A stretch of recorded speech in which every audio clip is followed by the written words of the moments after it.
புத்தளத்தில் நேர்ந்த கொடூரம், மனைவியை பெட்ரோல் ஊற்றி கொளுத்திய கணவன். யாழில் முதியவர் ஒருவர் முச்சக்கர வண்டியில் மோதி உயிரிழப்பு. இஞ்சியின் விலையில் சடுதியாக ஏற்பட்டுள்ள வீழ்ச்சி, விவசாயிகள் கவலை. யாழில் விசேட தேவையுடைய யுவதியை தகாத முறைக்கு உட்படுத்திய மூவர் கைது. மழை வீழ்ச்சி தொடரும், அடுத்த 36 மணித்தியாலங்களுக்கான வானிலை முன்னறிவிப்பு. கட்சி பேதமின்றி ரணிலுக்கு ஆதரவளிக்க அணி திரண்டுள்ளோம், பவித்ரா வன்னியாராய்ச்சி தெரிவிப்பு. இலங்கைக்கு இனி நல்ல காலம் பிறக்கும் என்று நம்புகிறோம், ரணிலை ஆதரிக்கும் பிரச்சார கூட்டத்தில் டக்ளஸ் உரை. மின் கட்டணத்தை குறைக்க வாடிக்கையாளர்களுக்கு அறிவுறுத்தல். புத்தளம் வெண்ணப்புவ பகுதியில் தீக்காயங்களுக்கு உள்ளான நிலையில் வைத்தியசாலையில் அனுமதிக்கப்பட்ட குடும்ப பெண் ஒருவர் சிகிச்சை பலனின்றி உயிரிழந்துள்ளார். வாய்க்கால் சிந்தாந்திரி பகுதியைச் சேர்ந்த 37 வயதுடைய 4 பிள்ளைகளின் தாயே இவ்வாறு உயிரிழந்துள்ளதாக போலீசார் குறிப்பிட்டுள்ளனர். உயிரிழந்த குறித்த பெண் கடந்த 9 வருடங்களாக தொழில் நிமித்தம் வெளிநாட்டில் வசித்து வந்துள்ள நிலையில் கடந்த 2 மாதங்களுக்கு முன்னர் இலங்கைக்கு வருகை தந்துள்ளார் என தெரிவிக்கப்படுகிறது. இவ்வாறு இலங்கை திரும்பிய குறித்த பெண் தனது வீட்டிற்கு வருகை தந்து 3 நாட்கள் மாத்திரம் கணவன் மற்றும் பிள்ளைகளுடன் தங்கிய நிலையில் கணவனுடன் ஏற்பட்ட கருத்து முரண்பாடு காரணமாக வீட்டை விட்டு வெளியேறி கொச்சிக்கடை பகுதியில் வாடகை வீடொன்றில் தங்கியுள்ளார் என விசாரணையில் தெரிய வந்துள்ளது. இதனையடுத்து 11ஆம் திகதி தனது பிள்ளையின் பிறந்த நாளை கொண்டாடுவதற்காக கடந்த 7ஆம் திகதி குறித்த பெண் மீண்டும் வீட்டிற்கு வருகை தந்துள்ளார். வீட்டிற்கு வருகை தந்த நாள் முதல் கணவனுக்கும் மனைவிக்கும் இடையில் வாக்குவாதம் ஏற்பட்டதாகவும் கடந்த 13ஆம் திகதி மாலை நபர் ஒருவருடன் தொடர்பு கொண்ட குறித்த பெண் தன்னை வந்து அழைத்து செல்லுமாறு தொலைபேசியில் கூறியுள்ளார் என்றும் கணவன் போலீஸ் விசாரணையில் கூறியுள்ளார். தனது மனைவி கொச்சிக்கடை பகுதியைச் சேர்ந்த நபர் ஒருவருடன் நீண்ட காலமாக கள்ள தொடர்பில் இருந்ததாகவும் தன்னுடனான உறவை துண்டித்து வாழ்ந்து வந்ததாகவும் கணவன் தெரிவித்துள்ளார்.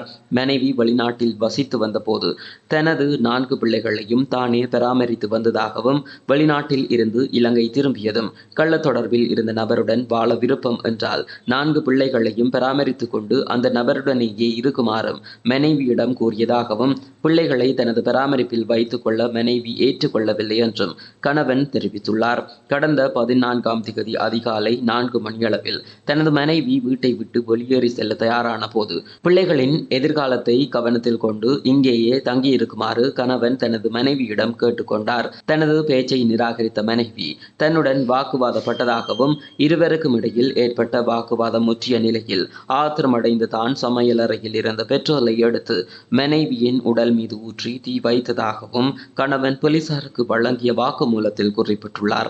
கடும் தீ காயங்களுக்கு உள்ளான குறித்த பெண் வீட்டை விட்டு வெளியேறி அயலவர்களின் உதவியை நாடிய நிலையில் அங்கிருந்தவர்கள் அந்த பெண்ணை உடனடியாக நீர்கொழும்பு வைத்தியசாலையில் சிகிச்சைக்காக அனுமதித்ததாகவும் போலீசார் குறிப்பிட்டனர். இதனையடுத்து அந்த பெண்ணின் கணவன் சந்தேகத்தின் பேரில் வெண்ணப்புவ போலீசாரினால் கைது செய்யப்பட்டு நீதிமன்றத்தில் முன்னிலைப்படுத்தப்பட்டார். தனது 4 பிள்ளைகளையும் தானே பராமரிக்க வேண்டிய பொறுப்பில் இருப்பதாகவும் தனக்கு பிணை வழங்குமாறும் சந்தேக நபர் சார்பில் கோரிக்கை முன்வைக்கப்பட்டது. சந்தேக நபர் சார்பில் முன்வைக்கப்பட்ட கோரிக்கையை பரிசீலனை செய்த நீதிமன்றம் அவரை பிணையில் செல்ல அனுமதி வழங்கியிருந்தது.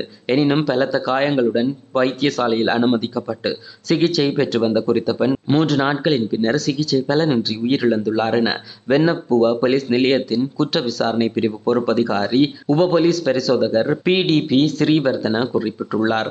மேலும் இந்த சம்பவத்துடன் தொடர்புடைய உயிரிழந்த பெண்ணின் கணவர் கைது செய்யப்பட்டுள்ளார். இவ்வாறு கைது செய்யப்பட்ட சந்தேக நபர் நீதிமன்றத்தில் முன்னிலைப்படுத்தப்பட்ட போது அவரை எதிர்வரும் 26ஆம் திகதி வரை விளக்கமறியலில் வைக்குமாறு நீதிமன்றம் உத்தரவிட்டுள்ளது. இந்த சம்பவம் தொடர்பில் வெண்ணப்புவ போலீஸ் நிலைய பொறுப்பதிகாரியின் மேற்பார்வையில் குற்ற விசாரணை பிரிவு பொறுப்பதிகாரி உப போலீஸ் பரிசோதகர் PDP ஜெயவர்தன தலைமையிலான போலீஸ் குழுவினர் மேலதிக விசாரணைகளை மேற்கொண்டு வருகின்றனர்.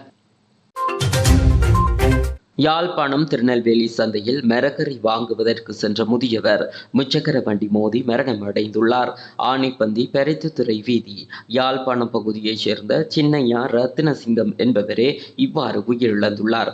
இச்சம்பவம் குறித்து மேலும் தெரிய வருகையில் குறித்த முதியவர் ஆனி மாதம் 22ஆம் திகதி சிவன் பண்ணை வீதியூடாக திருநெல்வேலி சந்தையில் மரக்கறி வாங்குவதற்காக துவிச்சக்கர வண்டியில் சென்றுள்ளார். இந்த நிலையில் குறித்த முதியவர் எதிர் திசையில் வந்த முச்சக்கர வண்டி மோதி அவ்விடத்தில் மயக்கமடைந்துள்ளார். இந்த நிலையில் குறித்த முதியவர் யாழ்ப்பாணம் போதனா வைத்தியசாலையில் சேர்ப்பிக்கப்பட்டு சிகிச்சையின் பின்னர் கடந்த 3ஆம் தேதி வீடு திரும்பினார். இந்த நிலையில் நேற்றைய தினம் அவர் உயிரிழந்துள்ளார். அவரது சடலம் மீதான மரண விசாரணைகளை திடீர் மரண விசாரணை அதிகாரி நமசிவாயம் பிரேம்குமார் மேற்கொண்டார். தலையில் அடிபட்டதனாலேயே மரணம் சம்பவித்துள்ளதாக உடற்கூற்று பரிசோதனை அறிக்கைகளில் தெரிய வந்துள்ளது. உடற்கூற்று பரிசோதனைகளின் பின்னர் சடலம் உறவினர்களிடம் ஒப்படைக்கப்பட்டுள்ளது. உள்ளூர் சந்தையில் இஞ்சியின் விலை வேகமாக வீழ்ச்சியடைந்துள்ளதால் தாம் கடும் பொருளாதார நெருக்கடிக்கு உள்ளாகியுள்ளதாக விவசாயிகள் குற்றம் சுமத்தியுள்ளனர். இஞ்சி இறக்குமதி செய்ய பெருந்தோட்ட கைத்தொழில் அமைச்சு தீர்மானித்தமையே இதற்கு காரணம் என அவர்கள் தெரிவித்துள்ளனர். அந்த வகையில் கடந்த காலத்தில் சந்தையில் 3000 ரூபாவாக உயர்ந்து காணப்பட்ட 1 கிலோகிராம் இஞ்சி தற்போது 1000 ரூபாவிற்கு விற்பனை செய்யப்படுகிறது. எவ்வாறாயினும் விலையை கட்டுப்படுத்தும் வகையில் 3000 மெட்ரிக் டன் இஞ்சியை இறக்குமதி செய்வது அமைச்சரவை அண்மையில் அனுமதி வழங்கியுள்ளமை குறிப்பிடத்தக்கது. யாழில் விசேட தேவையுடைய 18 வயது யுவதியை தகாத முறைக்கு உட்படுத்திய சந்தேகத்தின் பேரில் அவரின் சிறிய தந்தை உள்ளிட்ட 3 கைது செய்யப்பட்டுள்ளனர். இந்த சம்பவம் தொடர்பில் மேலும் தெரிய வருகையில் யாழ்ப்பாணம் வடமராட்சி துண்ணாலை பகுதியைச் சேர்ந்த மேற்படி யுவதிக்கு உடல்நிலை சரியில்லாததன் காரணமாக கடந்த 14ஆம் தேதி அவருடைய தாய் அவரை பருத்தித்துறை ஆதார மருத்துவமனைக்கு அழைத்து சென்றுள்ளனர். அங்கு மேற்கொள்ளப்பட்ட பரிசோதனையில் யுவதி கர்ப்பமாக இருப்பது உறுதிப்படுத்தப்பட்டது. இது தொடர்பில் சட்ட மருத்துவ அதிகாரி கனக சபாபதி வாசுதேவா மேலதிக விசாரணைகளை மேற்கொண்டார்.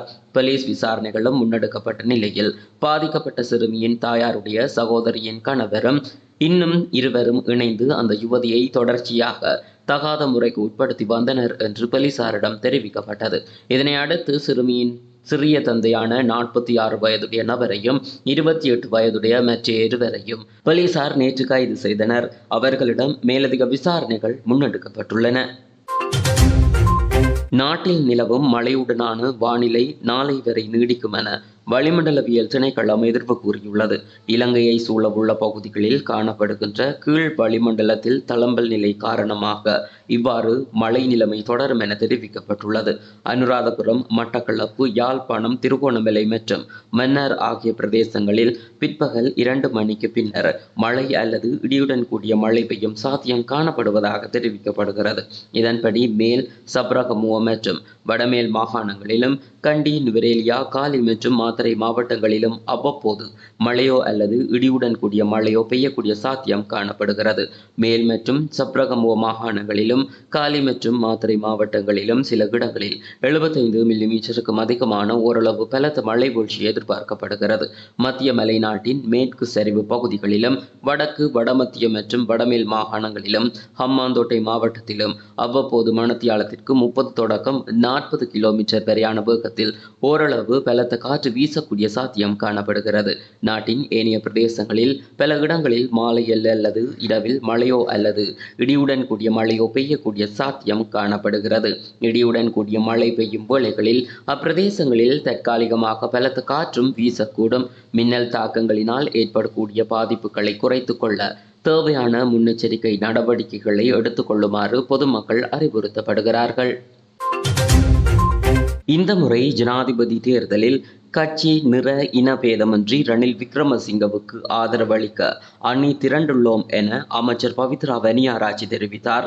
அனுராதபுரம் சல்காது மைதானத்தில் நடைபெற்ற 1வது இயலும் ஸ்ரீலங்கா தேர்தல் பிரச்சார கூட்டத்தில் உரையாற்றும் போதே அவர் மேற்கண்டவாறு கூறினார். அவர் மேலும் தெரிவிக்கையில், ஜனாதிபதி தேர்தல் வரலாற்றில் முதற் தடவையாக சுயேட்சை வேட்பாளர் ஒருவருக்கு இவ்வளவு ஆதரவு கிடைத்துள்ளது.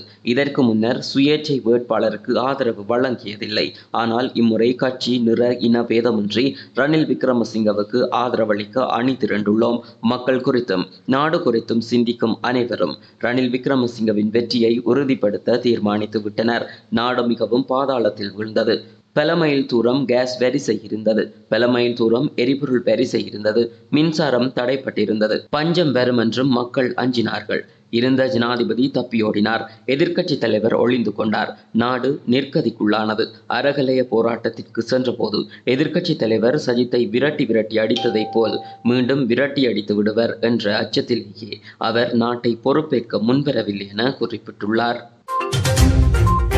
இலங்கைக்கு இனி நல்ல காலம் பிறக்கும் என நம்புகிறோம் என்று அமைச்சர் டக்ளஸ் தேவானந்தா தெரிவித்தார். எதிர்வரும் ஜனாதிபதி தேர்தலில் போட்டியிடும் ஜனாதிபதி ரணில் விக்ரமசிங்கவை ஆதரித்து அனுராதபுரம் சல்காது மைதானத்தில் இடம்பெற்ற முதலாவது இயலும் ஸ்ரீலங்கா தேர்தல் பிரச்சார கூட்டத்தில் உரையாற்றும் போதே அவர் மேற்கண்டவாறு குறிப்பிட்டுள்ளார். அவர் மேலும் தெரிவிக்கையில், கடந்த காலத்தில் எதிர்கொண்ட பிரச்சினைகளில் இருந்து பொருளாதார வீழ்ச்சியில் இருந்து எழுச்சியை நோக்கி கொண்டு வந்தவர் ஜனாதிபதி ரணில் விக்ரமசிங்க. அவ்வாறான ஒரே தலைவர் ஜனாதிபதி ரணில் விக்ரமசிங்க மட்டுமே. அதனால் அவருடன் சேர்ந்து பயணிக்க வேண்டியது அவசியம். நாட்டுக்கு இனி நல்ல காலம் பிறக்கும் என்று நம்புகிறோம் என்றார்.